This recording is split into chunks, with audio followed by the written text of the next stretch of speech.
Hello, and welcome to USA Today's The Excerpt. I'm Dana Taylor. A growing number of Americans are turning their kitchens into makeshift labs and mixing their own versions of weight loss drugs like Ozempic.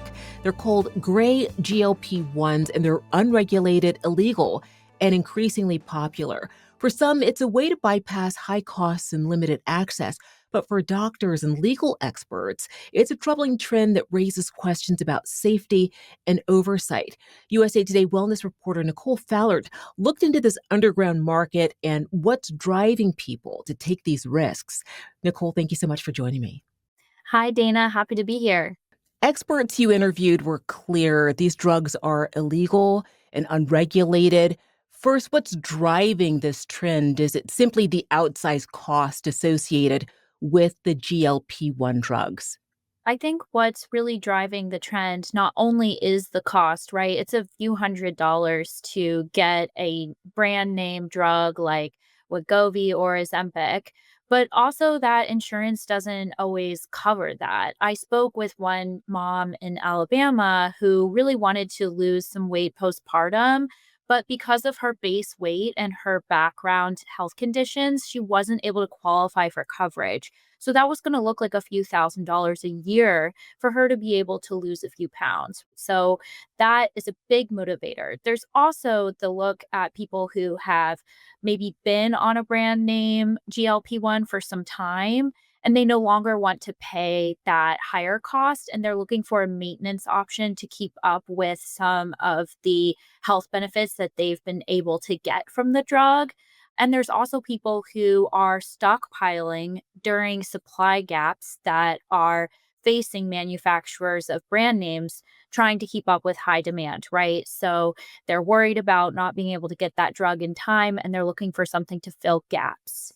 Let's be honest here, obesity is a comorbidity factor, meaning it's one of the main root causes of diseases that eventually end up killing people. Why isn't there an affordable and FDA-approved option?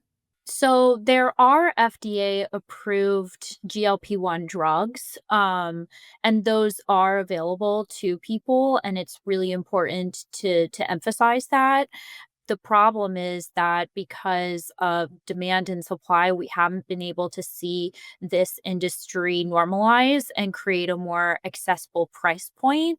And there are a lot of reasons why people use GLP-1 drugs, even beyond weight loss. USA Today Wellness has covered how GLP-1s can help treat people with PCOS, which is a kind of menstrual condition. It has numerous mental health effects as well that people say, including the mom that I interviewed, gives them more energy or makes them feel balanced. So it's not only a simple solution to obesity, but it also is becoming a kind of drug or a classification of drug that meets a number of chronic health conditions.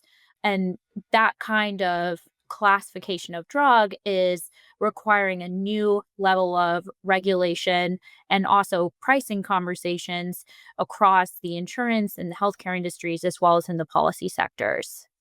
What kinds of medical risks are doctors most worried about here? So I spoke with a nurse in Kentucky who said that her patients, when she was able to prescribe a legal option, really experienced just incredible benefits in terms of weight loss and health. And when she wasn't able to continue with those prescriptions anymore, she was worried about her patients turning to a gray market option, right? And there's a lot that we don't know about the medical risks of a gray GLP-1. These are peptides that are typically in a powder form. They are ordered from a website or through another channel, such as WhatsApp or Discord. And users are then taking advice from social media or those other channels to reconstitute those raw materials into a GLP-1 drug and then inject that into their bodies within their own home.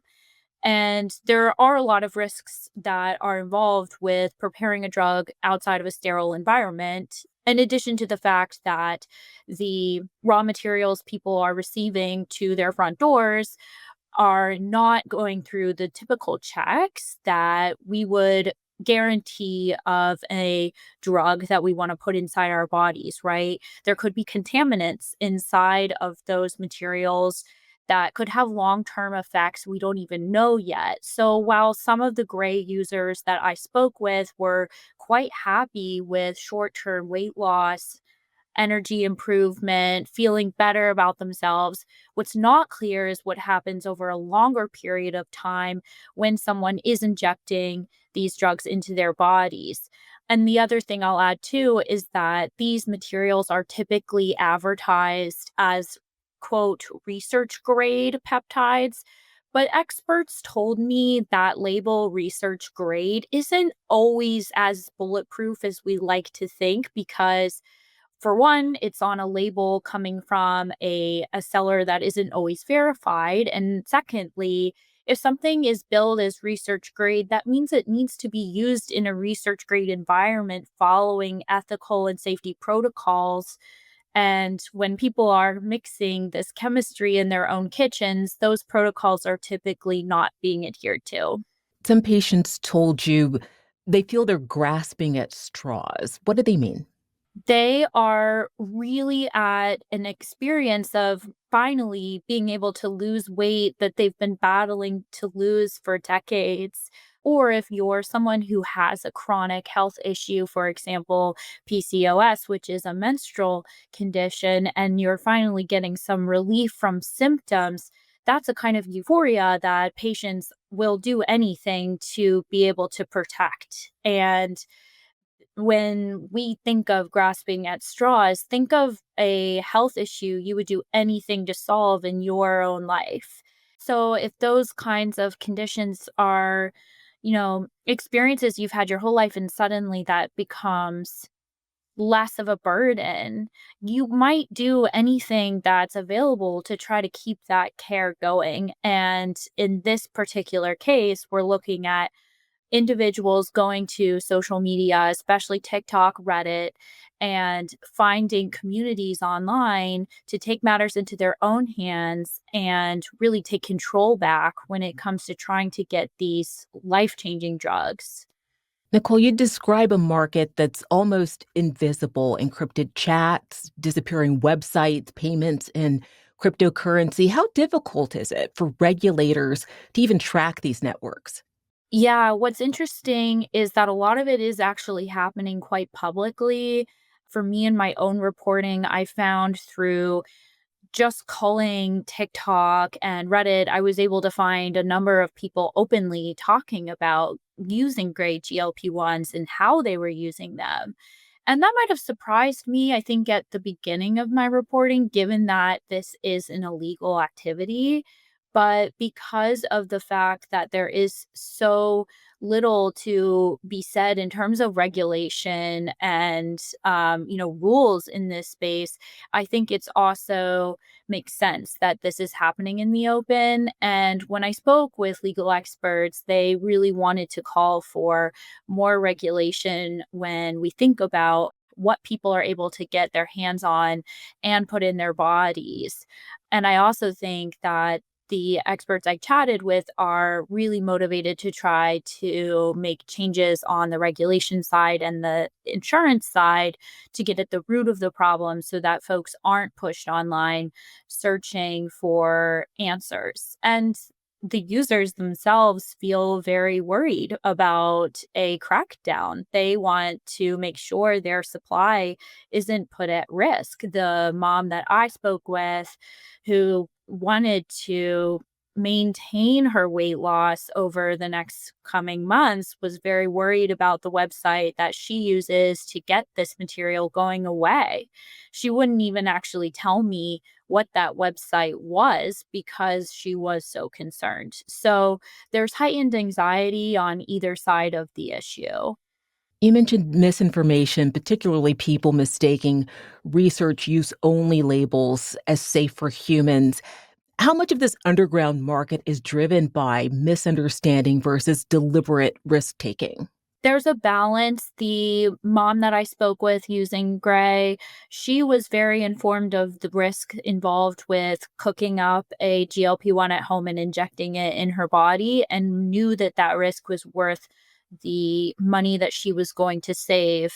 With $100, she was able to get about a 10-month supply of a GLP-1 that would keep her at her weight goal, right? And knowing that math, she thought that that was worth it. And she was quite informed in making that decision. And that is because of the robust conversation on online channels about gray GLP-1s.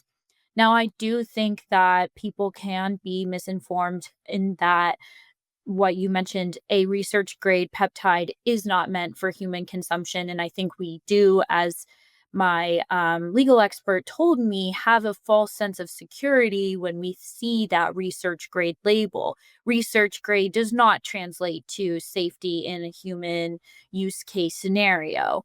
What I would say is also further misinformation is the idea that this is the exact same thing as a compounded or brand name GLP-1. We don't know exactly what is coming in these packages to folks' front doors. And so it's not always even guaranteed to be useful at all. You could get a completely debunked product after spending a lot of money and a lot of time and energy researching and preparing. So there also is the case that they could have tried to find as much information as possible, but what arrives is honestly not even a useful product. It's debunked, and they wasted a lot of time and money on it.